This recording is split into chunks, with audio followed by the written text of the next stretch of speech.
but Napoleon's desire to gain the confidence of the Bourbons, as was shown afterwards, and the Austrian marriage cannot be denied. He had respect and even veneration for monarchical principles, though he has denied it in writings of his captivity. From 1805 onwards, he continually strove to ally his house with the royal families of Europe and to get himself admitted into the society and household of kings.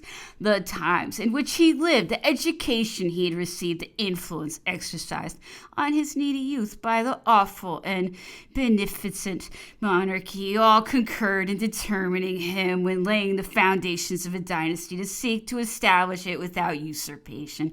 The lot which he proposed for the Bourbons was surely preferable to the monastery in which Pepin the Short imprisoned Childeric III, or to the poison with which Hugh Capet rid himself of Louis V. The only reason he had to regret the attempt was its failure in publication. He naturally had it denied diplomatically by Talleyrand, even as he denied it himself afterwards when he attempted to justify his fallen empire, without going so far as to say that by virtually recognizing the superior claim of a house founded on divine right, he destroyed the democratic nature of the authority he had received from the nation. Still, it must be allowed that he was not content to base his throne solely on the popular choice. The tribunes and the Senate could propose the reestablishment of monarchical institutions. The people could be called to ratify this reestablishment with their votes recorded at the town halls and polling booths. But such proceedings were flat, plain, and uninspiring. They neither aroused the enthusiasm of the populace nor satisfied his own Latin imagination, which was too given to grandiose ideas and too hungry for magnificence not to be susceptible to the truly Roman desire for pomp and circumstance. Thus he was enabled to raise himself to legitimate kingship by simple election, owing to his recognition or apparent recognition of the superior claim of the Bourbons. And he did not believe that the will of the sovereign people was sufficient to secure a dynasty, which he dreamed of founding, to endure through the centuries. Accordingly, he cast around him for a consecration and for ancestors. The latter were easier to obtain than the former.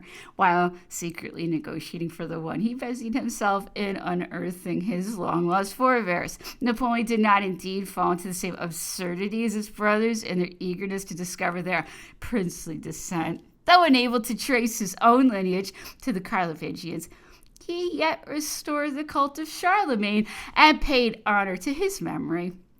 He wished to be held the successor of him, who, by filling the world with his fame, by receiving the imperial crown, and reestablishing the empire of the West, had acted after Napoleon's own heart and proved himself worthy of commemoration. It is curious to know when he first entertained this idea. It could scarcely have been before the 9th of Floreal of the year 11, April 29th, 1803, when it is first mentioned in a note to the Minister of the Interior.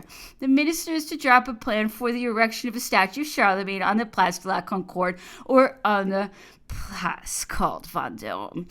This exactly corresponds in date to the failure of the advances made to the pretender. The Count of Provence's letter to President Mayer was dated February 28th, and the royal princes declared their adhesion to it by April 23rd. Either the first consul did not know the result of the Mayer affair and was preparing for the success of his negotiations, or he did not know it and was breaking ground. In either case, idea dates from the advances made to the pretender.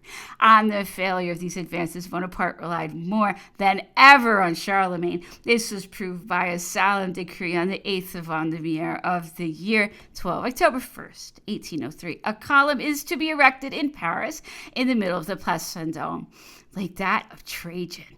It is to be 2.73 meters in diameter and 20.78 in height. Trajan's column is 3.6 by 29.6 meters. The shaft is to be adorned spirally with 108 allegorical bronze figures, each 97 centimeters high, representing the departments of the Republic. This is to be surmounted by a domed pedestal ornamented with olive leaves and supporting an erect statue of Charlemagne. There may be in this a reminiscence of the erection of a national column on the Place de la Concorde and departmental columns in every chief town, which was decreed in the year 8, but it is of little significance. The principal and most deliberately significant detail of the new column was the statue of Charlemagne. What statue actually was it? A new one, or the statue which had been brought from Ghent to Paris on the 12th of Vendémiaire, October 5th, 4 days after the decree. The Minister of the Interior refused to return the statue,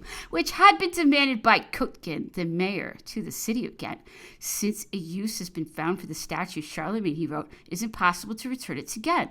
Or was it another bronze statue carried off to Paris in 1794 from the great fountain in the square before the town hall at Aix-la-Chapelle and preserved in the National Library? The statue the minister refused at the same time to return to the people of Aix, whichever one it might have been. The intention was obvious and remarkable.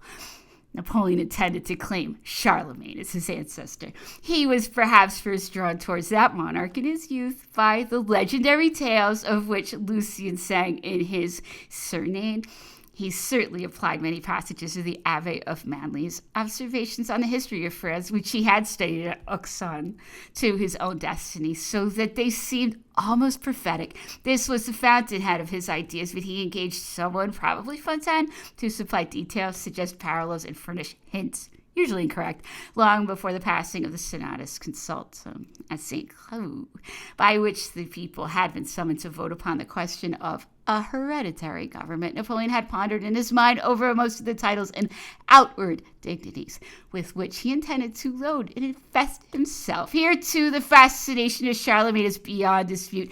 An emperor himself, his grandiose nature determined to pass over unnoticed the third dynasty and revive the glory of the second. Louis XVI had been so often declared to be the last king of France, even by those who offered the crown to Napoleon, that he thought it inexpedient to gainsay it.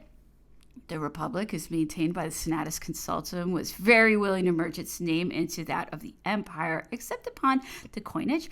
An emperor of a republic is not an utter incongruity. By that appellation, he became the equal of the emperors of Germany and Russia, who would not themselves have taken the title king unless, indeed, essentially Carlovingian, but the titles bestowed upon the great dignitaries who surrounded the imperial throne were so, and Germanic to boot. From the beginning of his reign, Napoleon determined to bestow crowns after the manner of those borne by the electors. Thus he created an arch-chancellor of the empire, such as the elector of Mayence, and an arch-chancellor of states, such as the elector of Treves was, and an arch-treasurer, and was also the elector of Mayence, but he preferred the purely French title of constable to that of high marshal, which might have offended the 12 peers of the new Charlemagne, who had been made marshals of the empire. He borrowed too from the ancient France the name of Grand Admiral, for the dignity was unknown in the German Empire. He dispensed with a high butler, high steward, and high chamberlain, for these titles implied personal service, and the holders of the great dignities were only to perform political duties. But he kept the title of Grand Elector, which had hitherto been unknown in France. To the great officers of the crown he gave titles which were customary in every court of Europe as well as in France, only substituting the German Grand Marshal for the French Grand Master. As to the grand officers of the empire, whose dignities were purely honorary, the titles they held were, for historic reasons, alien to Germany and perforce borrowed from Old France. But the scheme was still, in its essentials, a German importation.